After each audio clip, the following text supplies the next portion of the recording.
जय लड्डू गोपाल।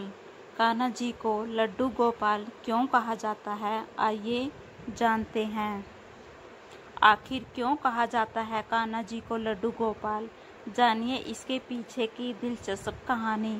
जन्माष्टमी का त्यौहार देश में बहुत ही धूमधाम से मनाया जाता है। भाद्रपद कृष्ण पक्ष की अष्टमी तिथि में रोहानी नक्षत्र को कान्हा जी का जन्म हुआ था। कान्हा जी के कई सारे रूप हैं, लेकिन जन्माष्टमी के पावन अवसर पर लोग लड्डू गोपाल की पूजा करते हैं। लेकिन क्या आप जानते हैं कि कान्हा जी को लड्डू गोपाल क्यों कहते हैं? तो चलिए बताते हैं आपको इसके पीछे की कथा। जय लड्डू गोपाल।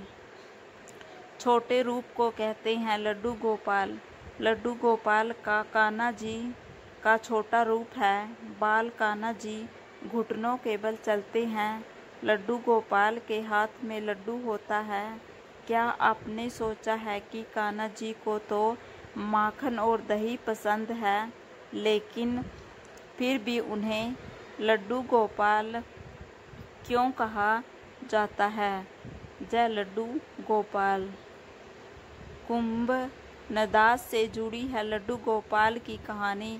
ब्रज भूमि में भगवान श्री कृष्ण के परम भक्त कुंभ नदास नाम के व्यक्ति थे। कुंभनदास का छोटा बेटा था जिसका नाम रघुनंदन था। कुंभनदास श्री कृष्ण के बहुत बड़े भक्त थे। दिन रात वह श्री कृष्ण की पूजा करते थे, इसलिए वह अपना घर और मंदिर छोड़कर भी कहीं नहीं जाते थे। परंतु एक बार कुंभनदास को वृंदावन से भागवत कथा का निमंत्रण आया। जय लड्डू गोपाल। इस निमंत्रण को वह मना नहीं कर पा रहे थे। बहुत समय तक सोचने के बाद उन्होंने जाने का मन बना लिया। अपने छोटे बेटे को वह पूजा पाठ की सारी जिम्मेदारी दे गए। उन्होंने बेटे को कहा कि शाम को श्री कृष्ण को भोग जरूर लगाना है।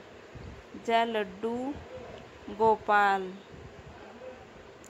श्री कृष्ण ने धारण किया बाल स्वरूप। पिता के कथानुसार शाम को रघुनंदन ने पूरे विधि विधान के साथ पूजा की और प्रभु को थाली परोसी। लेकिन जब थाली परोसी तो सामने छोटा बच्चा था।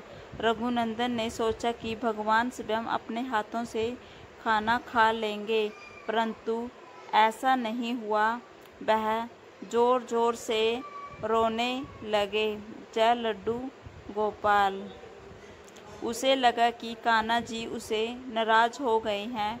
उसके रोने की आवाज़ सुनकर श्री कृष्ण से रहा नहीं गया और बाल स्वरूप धारण करके वह रघुनंदन के सामने प्रकट हो गए। रघुनंदन भी उन्हें देखकर बहुत खुश हुआ और उन्हें प्रणाम करके भोग की थाली नीचे रख दी। जय लड्डू गोपाल।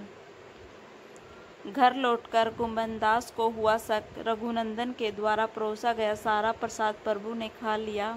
इसके बाद वह उसे आशीर्वाद देकर अंतर्ध्यान हो गए। जैसे कुंभनदास घर वापस आए तो थाली साफ देखकर बहुत हैरान हुए। उन्होंने सोचा कि शायद हो सकता है कि रघुनंदन को भूख लगी होगी तो उसने खाना खा लिया होगा, परंतु रोज यही होने लगा। कुंभनदास ने देखा कि रघुनंदन उनसे ज़्यादा पूजा में दिलचस्पी ले रहा है। इसका सच जानने के लिए वह एक दिन मंदिर की दीवार के पीछे छिप गए थे। जय लड्डू गोपाल। बेटे रघुनंदन ने पूजा करके परोसी भोग की थाली। शाम जैसे हुई, रघुनंदन ने कान्हा जी की पूजा की और उन्हें भोग की थाली परोसी। जैसे उसने थाली परोसी, भगवान श्री कृष्ण बाल स्वरूप में प्रकट हो गए। कुंभनदास यह सारा दृश्य दीवार के पीछे से देख रहे थे। वो देखकर भाव से भर गए और कान्हा जी के चरणों में गिर गए। जय लड्डू गोपाल। जिस वक्त कुंभनदास भगवान श्री कृष्ण के चरणों में गिरे, कान्हा जी के हाथ में लड्डू था। उसी रूप में श्री कृष्ण वहाँ जड़ गए।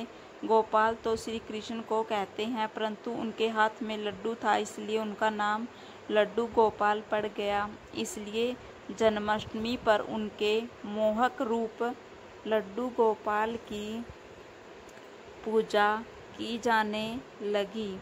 जय लड्डू गोपाल, जय कान्हा।